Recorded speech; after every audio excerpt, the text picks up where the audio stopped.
Hello दोस्तों, आज है 14 मई 2025 दिन बुधवार का, हिंदी तिथि ज्येष्ठ कृष्ण द्वितीया। और आइए बात करते हैं आज के मुख्य समाचार, बड़ी खबरें, देश और दुनिया का ताजा अपडेट लेकर हाजिर हो गए। आज का ये वीडियो भी बहुत ही ज्यादा महत्वपूर्ण होने वाला है। बिना टाइम विलंब किए शुरुआत में आप देखिए पहली बड़ी खबर आई है। जस्टिस BR गवई आज 14 मई को हमारे देश के 52वें मुख्य न्यायाधीश के रूप में शपथ लेंगे। जस्टिस BR गवई आज बुधवार को देश के 52वें मुख्य न्यायाधीश के रूप में शपथ ले रहे हैं और वे इस पद तक पहुँचने वाले पहले बौद्ध न्यायाधीश होंगे।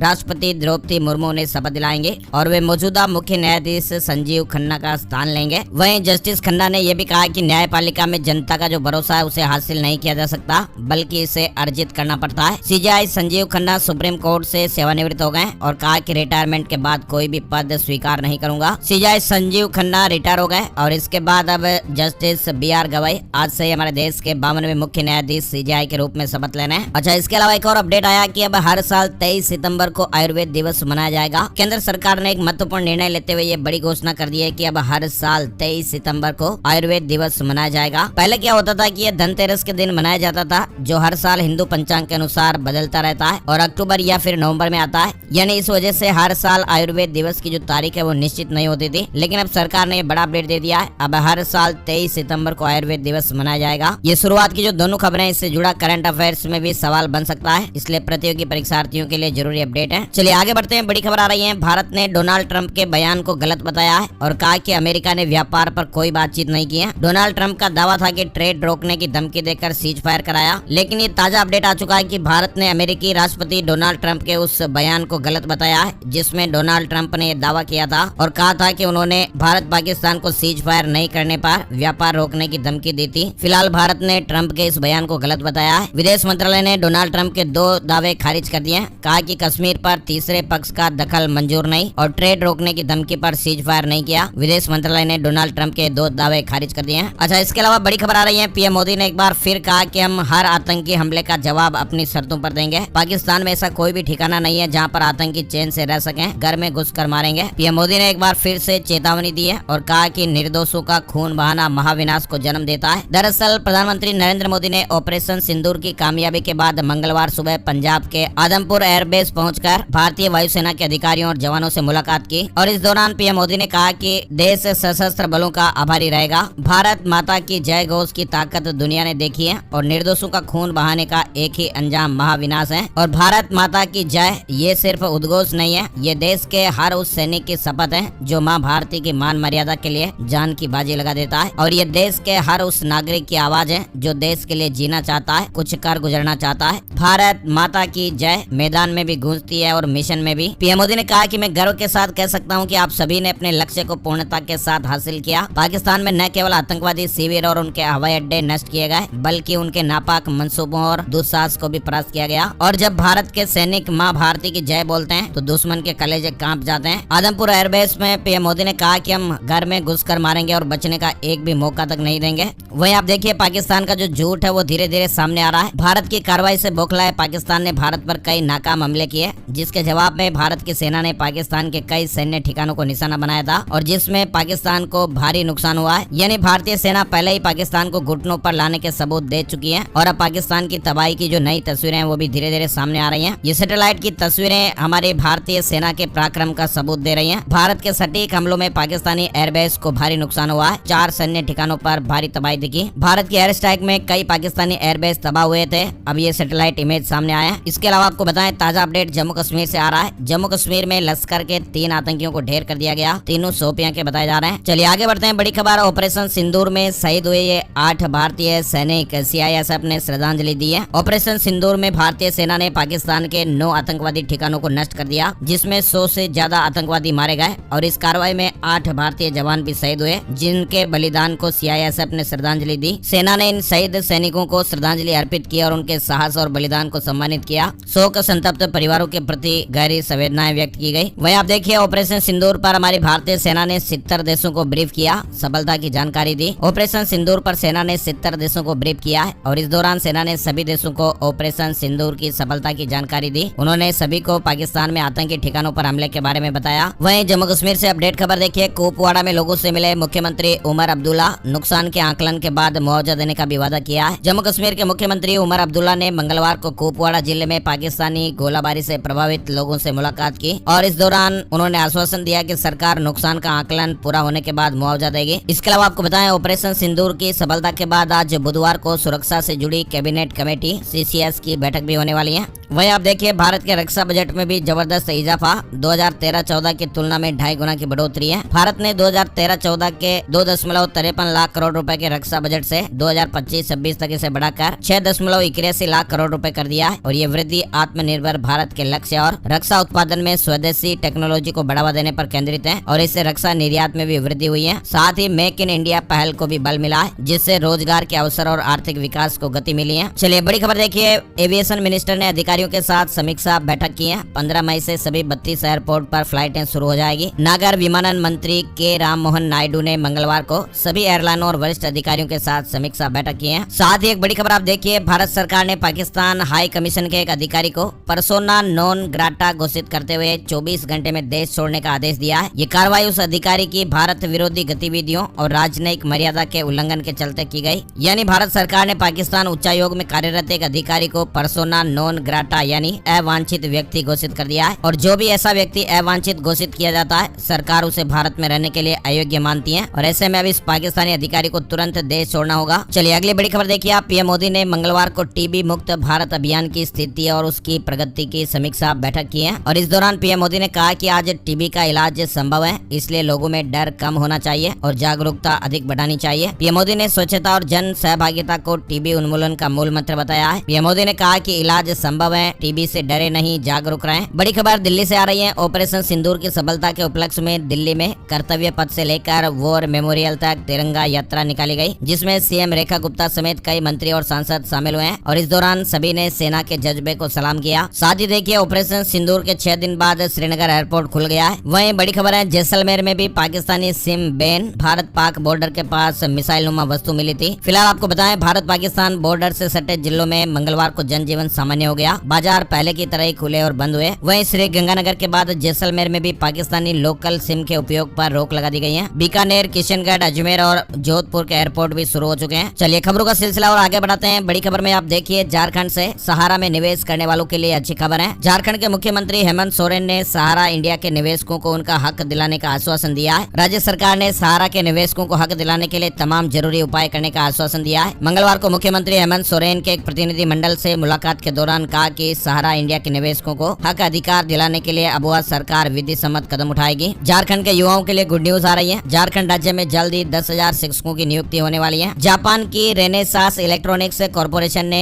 नोएडा में एक एडवांस चिप डिजाइन सेंटर शुरू किया है और इस सेंटर में दुनिया की सबसे उन्नत 3 नैनोमीटर की चिप डिजाइन की जाएगी। ये कदम भारत को सेमीकंडक्टर क्षेत्र में आत्मनिर्भर बनाने में महत्वपूर्ण भूमिका निभाएगा और उत्तर प्रदेश के युवाओं के लिए रोजगार के अवसर भी पैदा करेगा। दिल्ली वालों को छूट मिलेगी। छत पर सोलर पैनल लगाने के लिए प्रेरित करने के लिए दिल्ली सरकार ने बड़ा निर्णय लिया है। यानी दिल्ली में अब सोलर पैनल लगवाने के लिए लोगों को आवेदन और पंजीकरण शुल्क भी नहीं देना होगा। पीएम सूर्यघर योजना के तहत दिल्ली सरकार उपभोक्ताओं को सब्सिडी दे रही है और इस योजना का लक्ष्य अगले 3 वर्षों में 2,30,000 घरों की छतों पर सोलर पैनल को लगवाना है। 10 किलोवाट तक के सोलर कनेक्शन पर रजिस्ट्रेशन और आवेदन शुल्क भी माफ कर दिए गए हैं। दिल्ली से जुड़ा अपडेट है ना। और पुतिन से आमने सामने बात करना चाहते हैं जेलेंस्की। इस्तांबुल में पहुंचेंगे दुनिया के कई बड़े नेता। दरअसल यूक्रेन के राष्ट्रपति वोलोदिमीर जेलेंस्की ने भी गुरुवार यानी 15 मई को होने वाली वार्ता में अपने रूसी समकक्ष व्लादिमीर पुतिन से आमने सामने बात करने की इच्छा जाहिर की है। रूस से जुड़ी बड़ी खबर आप देखिए, रूस यूक्रेन युद्ध के कारण रूस में 26 लाख श्रमिकों की कमी हो गई है। विनिर्माण, व्यापार और परिवहन जैसे क्षेत्रों में सबसे ज्यादा प्रभाव देखने को मिला है और इस कमी को पूरा करने के लिए कंपनियां वेतन में 1.5 गुना तक बढ़ोतरी कर रही हैं। साथ ही बड़ी खबर देखिए, भारत के इस बड़े कदम से अब बांग्लादेश में हड़कंप, दिल्ली के सामने गिड़गिड़ाई यूनुस सरकार। बांग्लादेश की कमान मोहम्मद यूनुस के हाथ में आने के बाद से ही भारत से उसके रिश्ते खराब होते जा रहे हैं। मोहम्मद यूनुस ने भारत के एहसानों को भूलते हुए पाकिस्तान और चीन से हाथ मिलाया, लेकिन भारत ने भी कई कदम ऐसे उठाए हैं जिसके बाद यूनुस को अब भारत की याद आने लगी है। भारत के खिलाफ बांग्लादेश के रुख ने नई दिल्ली को निराश किया है। हाल ही में पूरे भारत में रह रहे अवैध बांग्लादेशियों के खिलाफ भारत सरकार अभियान चला रहा है जिसमें अवैध बांग्लादेशियों को ढूंढ ढूंढ करके वापस भेजा जा रहा है। और भारत के इस कदम से यूनुस सरकार बौखला गई है और नई दिल्ली से अब गुहार लगाने लगी। गाजा में फिर से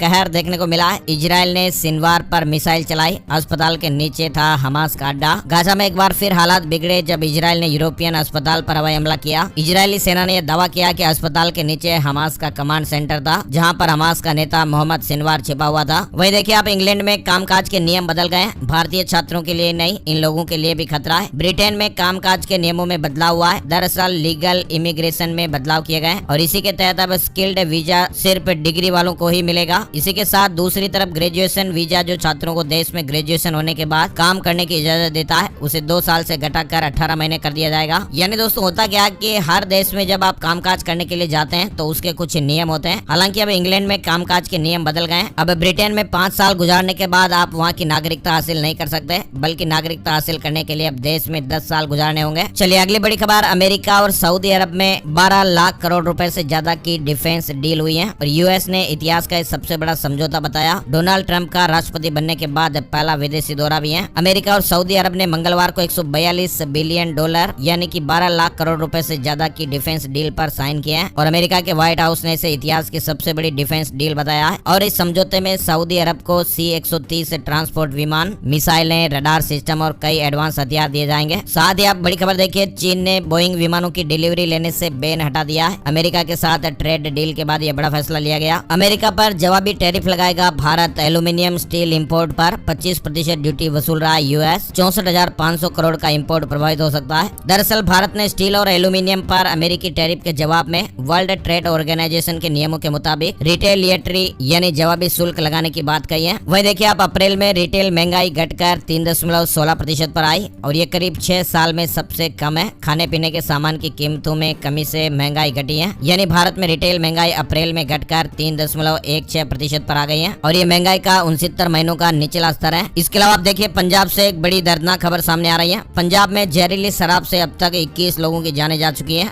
9 लोग गंभीर बताए जा रहे हैं जो बोल भी नहीं पा रहे हैं। इस मामले में फिलहाल डीएसपी और एसएचओ को सस्पेंड कर दिया गया है और 9 लोगों को गिरफ्तार भी किया गया है। पंजाब में अमृतसर जिले के मजीठा क्षेत्र में ये घटना देखने को मिली है। मृतकों के परिवारों को 10 लाख रुपए मुआवजा देने की भी घोषणा की गई है। चलिए बड़ी खबर मानसून से जुड़ी हुई जानते हैं। मानसून ने दस्तक दे दी है। निकोबार द्वीप समूह मानसून पहुंच गया है। 27 मई तक ये केरल पहुंच सकता है। मौसम विभाग के मुताबिक साउथ वेस्टर्न मानसून मंगलवार को निकोबार द्वीप समूह, दक्षिण बंगाल की खाड़ी, दक्षिण अंडमान सागर और उत्तर अंडमान सागर के कुछ इलाकों तक पहुंच गया है। मौसम विभाग ने भी हाल ही में बताया था कि दक्षिण पश्चिम मानसून 27 मई को केरल तट से टकराएगा और आमतौर पर ये 1 जून को केरल पहुंचता है। सीबीएसई बोर्ड का 10वीं और 12वीं का रिजल्ट भी जारी हो गया है। 10वीं में 93.60% और 12वीं में 88.39% विद्यार्थी पास हुए हैं। पीएम मोदी ने सीबीएसई की परीक्षा में सफल होने वाले एग्जाम वॉरियर्स को बधाई दी है। साथ ही जो छात्र विद्यार्थी परिणाम से निराश हैं, पीएम मोदी जी ने उनके लिए भी एक बड़ी बात कही है। पीएम मोदी ने कहा कि एक परीक्षा आपको परिभाषित नहीं कर सकती है, आपकी ताकत मार्कशीट से कहीं आगे है। वही देखिए आप असम पंचायत चुनाव में बीजेपी की शानदार जीत हुई है। 397 जिला परिषद सीटों में से 219 पर बीजेपी की शानदार जीत हुई।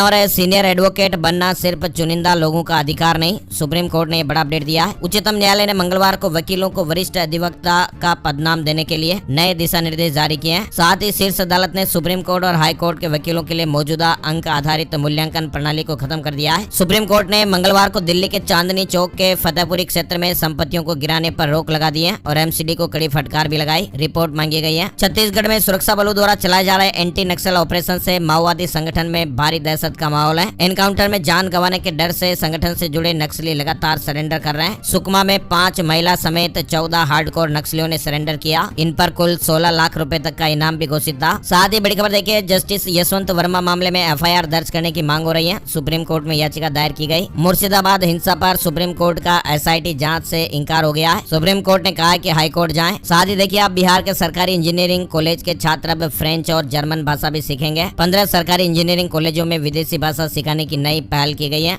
डुप्लीकेट वोटर कार्ड नंबर के मुद्दे का भी हल निकल आया है। नए नंबर के साथ नए ईपिक कार्ड जारी हुए। मतदाता सूचियों को स्पष्ट बनाने और उन्हें अपडेट रखने के अपने प्रयास में भारतीय चुनाव आयोग ने एक जैसी मतदाता पहचान पत्र संख्याओं की लगभग 20 साल पुरानी समस्या का समाधान कर दिया है। कानपुर से बड़ी खबर आ रही है। कानपुर में आंखों के सामने राख हुआ 100 से ज्यादा दुकानों का सामान, व्यापारी बेबस दिखाई दिए। 1 घंटे के भीतर ही 100 से अधिक दुकानें और उसमें बड़ा माल राख हो गया। आग लगने की घटना हो गई। गई। उत्तर प्रदेश से बड़ी खबर आ रही है। यूपी में अब किराया अनुबंध पंजीकृत कराना सस्ता होगा। राज्य सरकार ने स्टाम्प ड्यूटी में कटौती करने का फैसला किया है। 1 लाख रुपए तक के वार्षिक किराए पर अब सिर्फ 500 रुपए लगेंगे। उत्तर प्रदेश सरकार की स्कॉलरशिप को लेकर भी एक अपडेट आ रहा है। उत्तर प्रदेश में अल्पसंख्यक छात्रों के लिए खुशखबरी है। इस बार सभी पात्र छात्रों को छात्रवृत्ति मिलेगी। दिल्ली यूनिवर्सिटी ने एकलव्य भवन खोला है। 1500 छात्रों को सुविधा मिलेगी। दिल्ली विश्वविद्यालय के स्कूल ऑफ ओपन लर्निंग के ताहिरपुर में एक नया परिसर एकलव्य भवन खोला गया और इस परिसर में स्मार्ट क्लासरूम, कंप्यूटर लैब और पुस्तकालय समेत कई आधुनिक सुविधाएं मिलेगी। बिहार से बड़ी काम की खबर आ रही है। बिहार में अब घर बैठे ऑनलाइन बनेगा राशन कार्ड। नीतीश सरकार ने वेबसाइट लॉन्च कर दी है। यानी बिहार में सरकार अब जरूरतमंद लोगों के लिए ऑनलाइन राशन कार्ड बनाने की सुविधा दे रही है। खाद्य एवं उपभोक्ता संरक्षण विभाग ने लोगों से ऑनलाइन आवेदन करने की अपील की है। योग्य लाभार्थी घर बैठे ही राशन कार्ड बनवा सकते हैं। कार्यालयों के चक्कर काटने से मुक्ति मिलेगी। आईफोन चलाने वालों के लिए भी अच्छी खबर आई है। iOS 18.5 अपडेट कर दिया गया है, जो रिलीज भी हो गया है। आप भी अपने एप्पल के फोन को,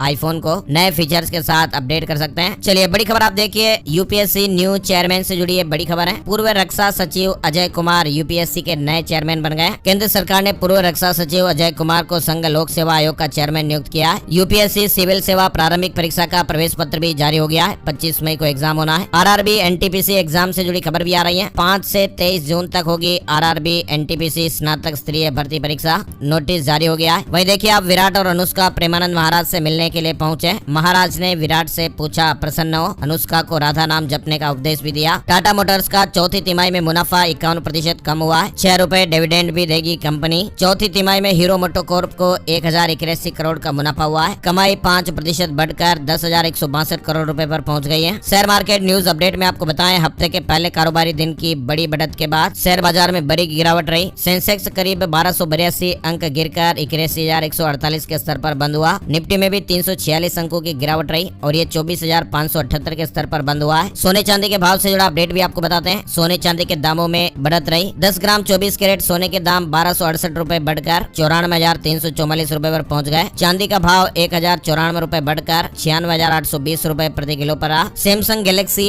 S25 एज भारत में लॉन्च हो गया है। यानी ये फोन अब प्री ऑर्डर के लिए उपलब्ध है। हिमाचल प्रदेश में अगले 5 दिन मौसम साफ रहेगा, ऐसे अपडेट खबरें हैं। हालांकि इस दौरान प्रदेश के 2-4 स्थानों पर हल्की बूंदाबांदी हो सकती है, लेकिन ज्यादातर जगह पर धूप देखने को मिलेगी। चंडीगढ़ से बड़ी खबर देखिए। सेना की वर्दी लेने वालों की पहचान रखी जाएगी। चंडीगढ़ जिला मजिस्ट्रेट के आदेश। कहा कि आईडी की फोटोकॉपी रखें दुकानदार। पंजाब स्कूल शिक्षा बोर्ड की तरफ से 12वीं का रिजल्ट आज यानी बुधवार की दोपहर 3 बजे घोषित किया जाएगा। इस तरह की खबरें भी हैं। अमृतसर में शिरोमणि गुरुद्वारा प्रबंधक कमेटी ने पुंछ हमले में जान गंवाने वाले सिखों के परिवारों को 5-5 लाख रुपए की सहायता देने की घोषणा की है। चलिए आगे बढ़ते हैं। बड़ी खबर देखिए। राजस्थान में आंधी के साथ कई इलाकों में बारिश हुई। 11 जिलों में बरसात का अलर्ट। 15 मई से 2 शहरों में हीट वेव की आशंकाएं भी रहेगी। मौसम विज्ञान केंद्र जयपुर ने 14 मई को यानी आज के लिए राजस्थान के 11 जिलों में आंधी बारिश का येलो अलर्ट जारी किया है। राजस्थान में पुलिस कांस्टेबल के 10,000 पदों पर भर्ती होगी। 383 पद और बढ़ा दिए गए हैं। राजस्थान के भरतपुर से बड़ी खबर आ रही है। भरतपुर में अगर आपकी गाड़ी 10 साल पुरानी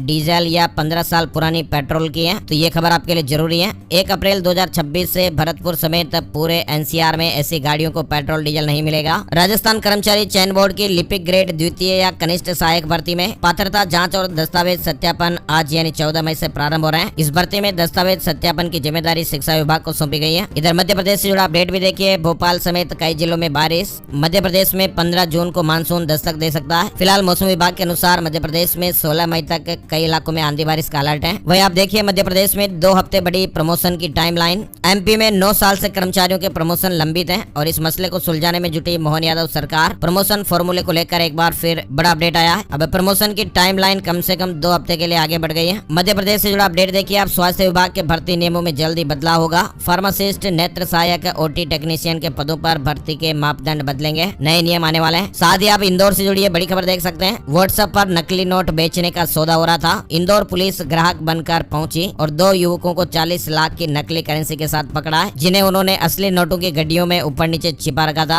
1 लाख के असली नोट के बदले 4 लाख के नकली नोट देने की बातें होती थी। फिलहाल पुलिस ने कुल 40 लाख के नकली नोट बरामद किए हैं। छत्तीसगढ़ से जुड़ा अपडेट देखिए। आज 14 मई बुधवार को छत्तीसगढ़ में साय कैबिनेट की बैठक होने वाली है और इस मीटिंग में कई महत्वपूर्ण फैसले लिए जा सकते हैं। छत्तीसगढ़ में 18 तहसीलदार डिप्टी कलेक्टर बनाए गए। राज्य सरकार ने तहसीलदारों को डिप्टी कलेक्टर के पद पर प्रमोट किया है। कुछ को नई जगह पर पोस्टिंग भी मिली है। वहीं बड़ी खबर देखिए। छत्तीसगढ़ के दुर्ग जिले में पति पत्नी ने आपसी विवाद के बाद तलाक लेने का फैसला लिया, जिसके बाद ये मामला हाईकोर्ट तक पहुंचा और 2 दोनों ने आपस में समझौता किया है। कोर्ट ने पति को घर के ग्राउंड फ्लोर और पत्नी को फर्स्ट फ्लोर में रहने की सहमति दी है। साथ ही घर खर्च में बराबर का हिस्सा देना पड़ेगा, इस तरह का एग्रीमेंट हुआ है। छत्तीसगढ़ में नया वाटर रेट लागू करेगी सरकार। उद्योगों को पानी देने के लिए लगाए जाएंगे स्मार्ट मीटर। खबरें हैं कि छत्तीसगढ़ में पानी की उपयोगिता तय करने के लिए राज्य सरकार बड़ा प्लान तैयार कर रही है और इसके तहत प्रदेश में 10 साल पुराने पानी की कीमत को रिवाइज किया जा रहा है। उत्तर प्रदेश से जुड़ी बड़ी खबर देखिए, लखनऊ चिड़ियाघर 7 दिन तक बंद रहेगा। यूपी में बर्ड फ्लू का अलर्ट जारी है। सीएम योगी आदित्यनाथ ने कहा कि जू सैनिटाइज किया जाए। लखनऊ चिड़ियाघर 14 मई से 7 दिन के लिए बंद रहेगा। गोरखपुर जू में बाघिन की H5 एवियन इन्फ्लुएंजा से जान चले जाने के बाद राजधानी के जू को एहतियातन बंद किया गया है। हरियाणा में बीज के थैलों पर इस बार बारकोड लगेगा, किसानों को पूरी जानकारी मिलेगी। यानी हरियाणा में अब फसलों के बीज के थैलों पर